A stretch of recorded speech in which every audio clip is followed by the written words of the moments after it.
Huh, Kitten Cat Simulator. This looks pretty cool. I'll try it out.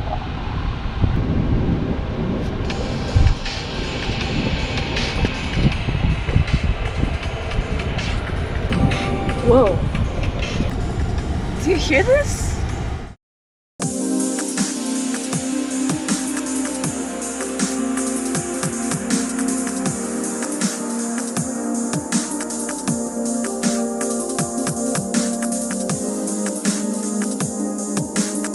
Introducing one of the many games of my childhood, Kitten Cat Simulator 3D. I used to play this game so much on my Samsung Galaxy Tab 3 tablet, so of course I have so many memories on this game that I'm willing to share with you. First of all, let's just jump right into the game. I just want to give you a taste of what I used to play. First loading in the game, you get a screen with a kitty cat and Minecraft Hero Brian on the bottom left. You have a few options which include multiplayer, survival mode, time mode, and free mode. You can also choose to turn on or off the music, which I don't know why you would want to turn it off. This music is a banger. I mean, did you hear it from the intro? I mean, come on now. Fun fact, actually, I used to be scared of the song.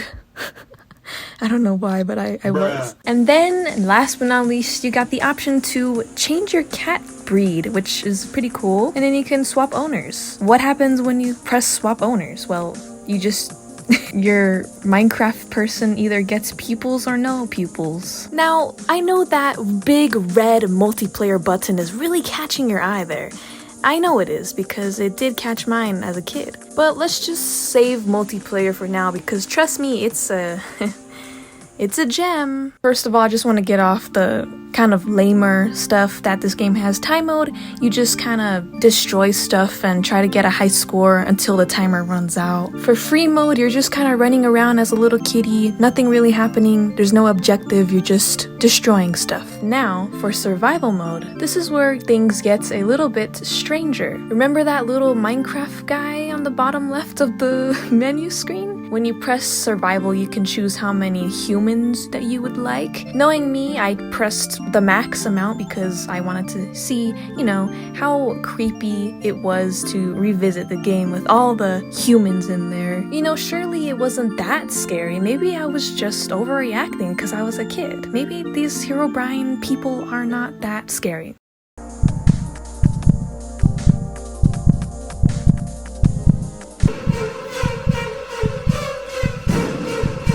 Oh my gosh, I was definitely not exaggerating. Call me a wimp, but I think it's still very scary to be chased by these people, especially with that heartbeat in the background. I'm not entirely sure what it is about these Minecraft NPCs that are programmed to chase you down, but it feels very unnatural, especially because you're a cat and they're Minecraft people. It feels very different. They're not the same type of models. It's basically from two different games if you think about it, so it just feels weird, like crossing two type of game styles. I also found it weird that like you couldn't really look around you. You couldn't move the camera unless you, I mean, if you really wanted to move the camera, you'd have to move the entire cat around, which was time consuming. Do you know how long it takes to turn the cat around? Definitely, it does not have the best controls that I've seen, but I still played it and I still liked it. If you noticed already, once you get caught by the Minecraft Steves, you get this screen, and assuming by what it looks like, it seems that it's wash day for your character because you're a cat. And you know, cats are not very fond of baths and stuff like that, so that's what I'm thinking the whole point of the game is. Okay, well, I walked through all the rooms, all the hallways. I keep seeing the same Minecraft Steve chasing me. What else is there to do? Honestly, I'm getting a little bit bored. This is where the outside comes into play. By simply walking out the front door, you're greeted with a whole outer space, including a drivable truck. Isn't that freaking awesome? Along with this truck, you got so many weird things outside, like weird objects, I guess you can say, or like random walls that don't really make any sense, and random ramps everywhere. I think maybe, you know, the ramps are for the truck, but even if you do go on these ramps on the truck, it does not work at all. The outside not being as vast as you would think it is still way more vaster than the house itself. Driving around this map felt like pure memories. Sweet, sweet nostalgia came flooding through, as I used to be scared of this outer map because of how empty and dull it is. This is in contrast to our own home, which is a bright yellow house right in the center of the map. Not to mention the fact that when you're driving around or even walking around this outside area, the buildings barely load in very slowly because of your render distance is just naturally bad. It's just, the game is just like this, so you can't really fix the render distance, but I do think it's another factor that makes you feel a little bit uneasy when you're playing this. When playing this game, I realized you can glitch in many different areas. The first glitch I found was by myself while jumping on one of the trampolines outside. In this game, when you're jumping on a trampoline, you have to make sure you're not jumping as the cat is already jumping, or else you'll get stuck under the floor.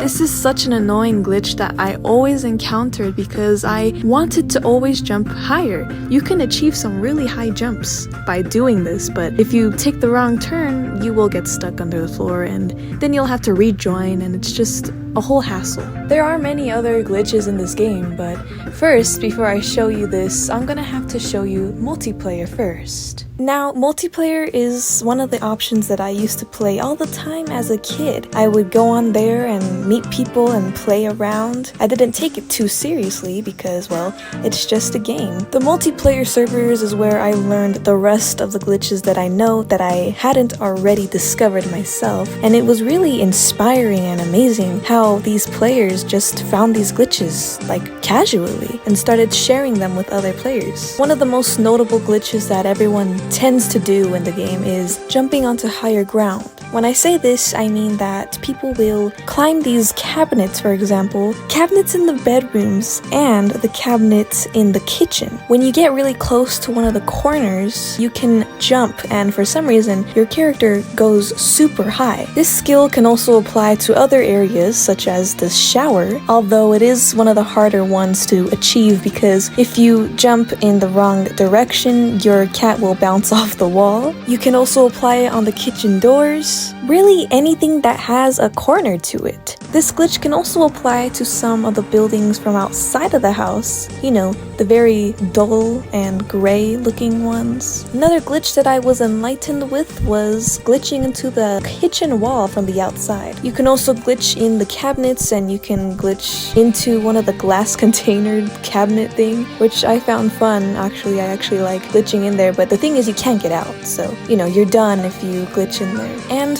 for now, I think that's all the glitches I can think of, unless I'm missing something and I don't know it. While I was learning all of these tricks on multiplayer, I did unfortunately witness some horrific things. Usually when I play multiplayer, I see servers that look pretty fun and have normal names. Then I see other ones that have kind of a sexual name or a very questionable name. These names were something of the lines of like, I'm a boy, I'm looking for a girl, or something like that, and other stuff, and sometimes it was even more detailed. Long story short, it's just stuff that a child should not be reading. Also about stuff that a child should not be engaging with. I went on multiplayer and guess what I saw? Oh, hell no, man. What the fuck, man? Get your ass. Looks like things haven't really changed after all. These servers are like a hit and miss. Sometimes you'll find them, and other times you won't. I can't really say if it got worse, but I do know that it's still alive. Even though I don't have my own proof to show you, basically proving that this game can pose a potential threat, I found some videos on YouTube that can prove this point. I have 3 series that I want to talk about. This first one is the shortest one, being made by Wildfire Wolf on YouTube. This is the shortest video at 1 minute and 13 seconds. In this video, we see the person playing and basically quote-unquote exposing another person for allegedly wanting to start a roleplay with the player. This roleplay is, well, assumably supposed to be, well, sexual. Towards the end of this video, however, they start scrolling on the servers and there are many more disgusting server names, and it just left me shocked. They blurred most of them, but I can still read them. The last one being I think the most craziest. Like, who names their server this? This is a game for kids. This video is called Exposing Heaters on Kitten Cat Simulator, which serves right. I mean, that's exactly what they are doing. So that's basically the end of that video. Let's move on to the next one. Now this video is a little bit different. It's called Online Dating on a game called Kitten Cat Simulator. This one is not really about exposing anyone. Rather, it's more like, I would think, little kids trying to have fun, unsupervised. This video was uploaded by someone named Eric Guzman, and in this video, they are playing as a cat, basically kind of watching everything unfold in front of them, not exactly getting into all the drama that's happening. The main drama that's happening is between these two, I guess you can assume they're girls, these two girl cats. They were first fighting over some boy named Cute Boy, and the two girls is Amy and Sexy Girl. Yeah, Sexy Girl. First, Amy hit it off great with Cute Boy until Sexy Girl came in. Cute Boy ditched Amy for Sexy Girl. Could you believe this guy? Like, seriously. And Cute Boy ended up leaving out of nowhere. All the while, this seemed very unserious, and like I said, kind of felt like kids having fun, messing around and trying to get a virtual cat partner, even though it's very dangerous doing that. There's not much else I can say about this video, so I'm gonna be moving on to the last one, which is one of the most serious ones, and I think that needs to be talked about more than the others. There's a channel by the name of William Stern, I believe that's how you say the last name. I'm sorry if I said it wrong. But they have two videos, one of them being Catching Child Predators on Kitten Cat Simulator 3D Part 1, and the second one is Part 2. This video follows the person who's playing, which is Bunny, and the second person being someone named Erdy? I don't know how to say that. I'm just gonna say Erdy because I don't know, that's just how I read it. The video starts rather unexpectedly with Erdy asking the gender of Bunny, to which Bunny is like, why do you want to know my gender? That's kind of weird. And when Bunny refuses to tell them an answer, Erdy just keeps pushing on with basically, and I quote, saying, give me the answer already, Bunny. Bunny finally says, well, I'm Bunny from Piggy, so you should know what gender I am. By the way, just in case if you don't know what Piggy is, it's a Roblox game inspired by the game Granny, but mixed with Peppa Pig. I know that sounds really weird, but it's the truth. So me being me, I'm not very into Piggy because it's just not my thing. So I looked it up and yes, Bunny is a girl. And to Bunny's response, Erdy says, I'm a lady too. Then Erdy starts to get a little bit off topic and says that she has a boyfriend already. And Bunny seems to kind of follow the plot that they are Bunny from Piggy because they say, my boyfriend is Doggy, which is another character in Piggy. Then Erdy says something really strange, which is, I am 6 years old. Huh. Okay, well, 6 years old and you have a boyfriend. Then Erdy starts talking about their supposed boyfriend, saying, quote, I boyfriend is handsome, cute, we're with, end quote. If you haven't already noticed, there is a lot of grammar issues with Erdy. Then Erdy says, I gotta go find my boyfriend, and just starts to scamper away, and they start to kind of hallucinate a little bit. They act like their boyfriend is in the server and kind of having a personal roleplay moment. Then Erdy says, I found him, and then Bunny's like, who? And then Erdy says, you. And then Bunny says, well, I'm a girl, not a boy. After this, Erdy kind of forces themselves to be in a relationship type thing with Bunny, even though Bunny didn't even agree to this. Erdy is starting to lure Bunny into one of the bedrooms, and you know where this is going, right? Then Erdy asks a very creepy question, which is, do you think we should meet in person? And to which Bunny says, hell no! Oh hell no! You're a child predator, man! Erdy doesn't back down here though. They keep going and ask about their real life and also asking about Bunny's age. Bunny thankfully does not say an age, but they're trying their best not to answer them directly. Then Erdy says, are you a grown-up? And to which Bunny says, no. Then Artie, for some reason, very creepily says, okay, you're a kid, that's good, or, teenager. Bunny starts to say, but I don't even know if you're a grown-up. Artie completely ignores this and starts to ask if Bunny can get on later and see them in a server, kinda like meeting up again, but at a different time and different days. Artie then says what days they are free on, and that's where part 1 ends. Now it's time to go to part 2. So this video starts off with the same place we left off, and Artie says something a little bit weird, which is, no, anyone else who wants to join us can. Yeah, that's really confusing, but what Artie is trying to say is that Artie wants just Artie and Bunny in a server, just the two of them. This is where Bunny decides to tell Artie that they are going to be on YouTube being exposed for their weird behavior, and to Artie's response, they say, don't mind him, that's just my boyfriend. Now that's a really weird freaking response. It's almost like they're kind of blaming someone else because they were told that they're going to be on YouTube and they don't want to be, exposed or whatever. Right after this, Artie says, well, I gotta go to school, see you later. And to Bunny's response, they say, yeah, me too, bye. But Bunny doesn't leave the server. And neither does Artie. After a couple seconds of running around, Bunny starts to ask Artie if they're gonna leave because, well, they said they were gonna leave. Then, out of nowhere, after a couple minutes, Artie says, Bunny, come. And to Bunny's response, they're like, boy, I thought you were gonna leave the server. I thought you were going to school, Artie. What happened? Then Artie says something so just horrible to read. I can't even understand it. They said, first of all, my boyfriend, when let me say hi, put me back. Can you gave me his guns? What? My boyfriend gave me his gun, so I joined again. What?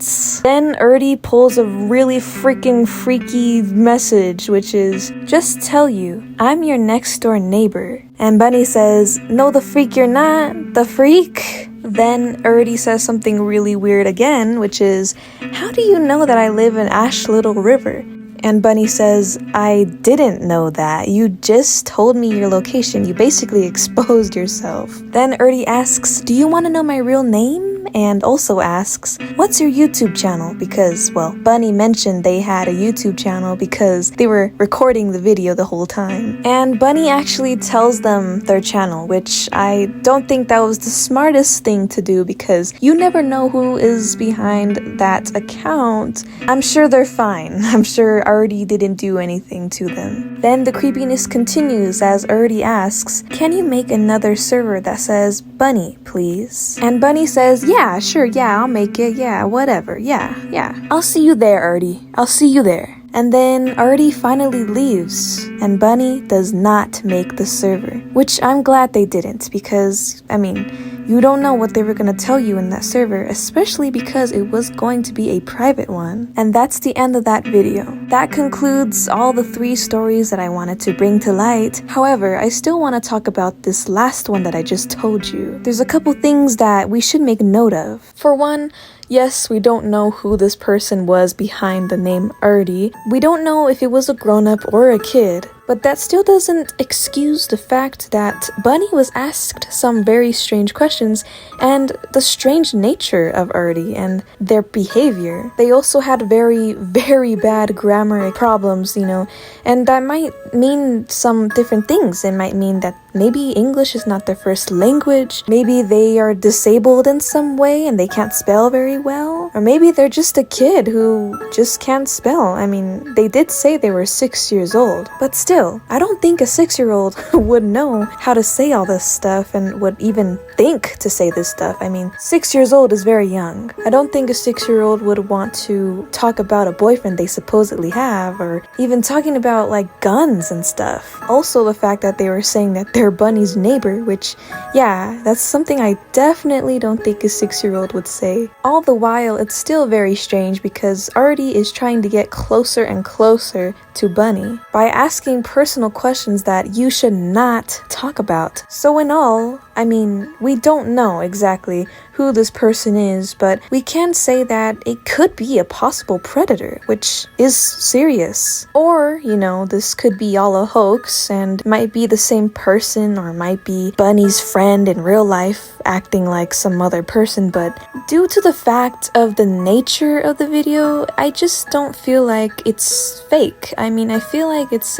a genuine interaction with two people who don't know each other at all. But I could be wrong, I I don't know the whole, it's just a YouTube video, but still, it's really, really strange to think about. And it just makes it even more terrible to think about how this is probably still going on. This predatory behavior is probably still happening in these servers, just like any other multiplayer game, not every multiplayer game is safe. To make matters worse, too, is that this game doesn't require any account or any linkage, any emails, no. You just pick a name for your cat and you go. And if you think about it, that sounds perfect for somebody who wants to take advantage of little children. They won't be tracked because they don't have an account. This feature, I noticed it's kind of a pattern as I grew up on these games. I used to play this game, with no account, needed, and I also used to play other games as well that didn't need an account, which was One Games. If you don't know what One Games is, it's the people who made Wolf Online, Murder Online, Dinos Online, etc.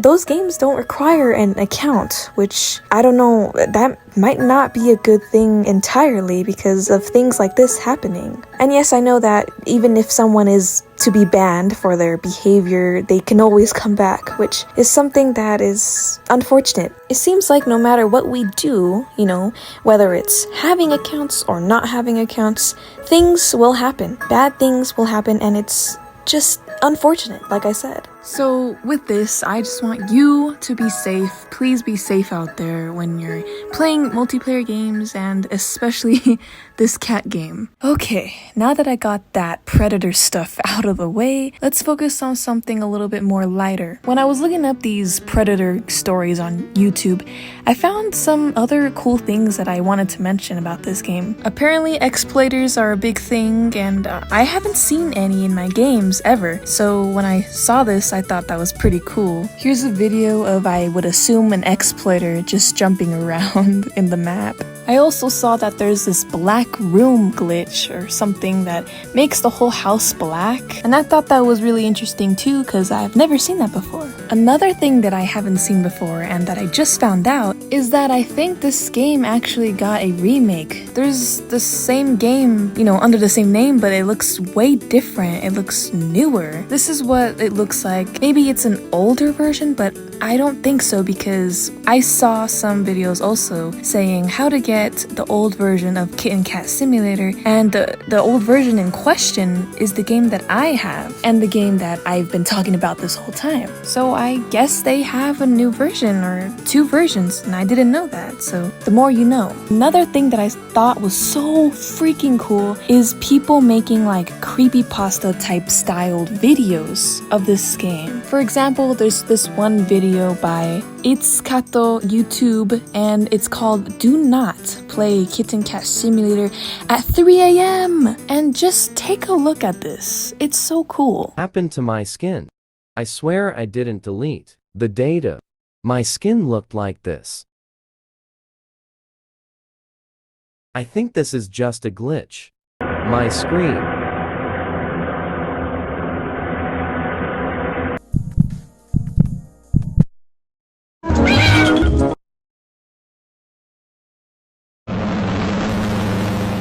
Yes, I know that you can tell it's not real and it was edited to be that way, but still, it's honestly so cool, and props to you for making this, cause that's right up my alley. I love things like this. It kind of reminds me of those like virus games, that's trending on TikTok and stuff. How people are quote unquote downloading these virus games. And I was scrolling these virus games because I think it's so freaking cool. I love this new trend, this, making creepy videos out of games that supposedly have viruses in them, which are fake, by the way, don't worry. And look what I found.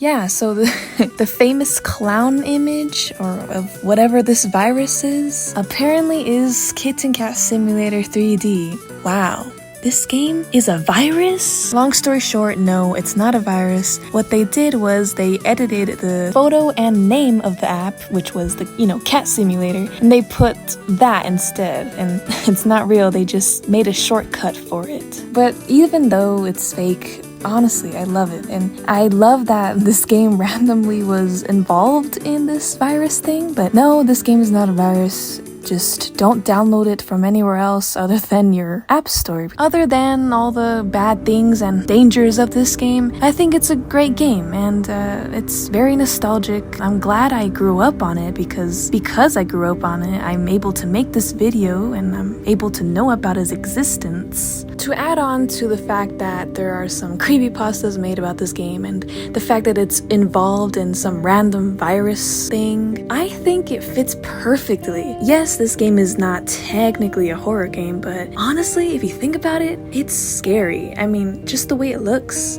Like I said, the atmosphere is weird once you leave the house, and even in the house, the atmosphere is weird because you're being chased by these Steves. Like I said, the map is open, and sometimes people glitch over the freaking barrier itself and they go into this place you've never seen before, and it's so flat and empty. Pair this with the skybox and you got yourself a nightmare. I mean, I don't know if it's just me, but the skybox and it's very lonely and eerie. It just feels wrong to just be here. And also, I feel like this game gives off a really big vibe of not being alone when you're really alone. You know what I mean? You know how some people, when they're in single player and they feel like they're being watched or followed? This game feels exactly like that. Still, it's a great game if you're playing single player. I love it, and I probably will always keep this game dear to my heart, similarly to Seiya Risato. With that, this is the end of the video. I'm glad you watched it to the end if you did, and if you knew about this game already, well, cheers, buddy, because we probably met before in that game. And if you haven't heard about this game, well, I'm hoping you have some new insight that is useful to you, and hopefully you found it interesting. Please be careful with any game you touch.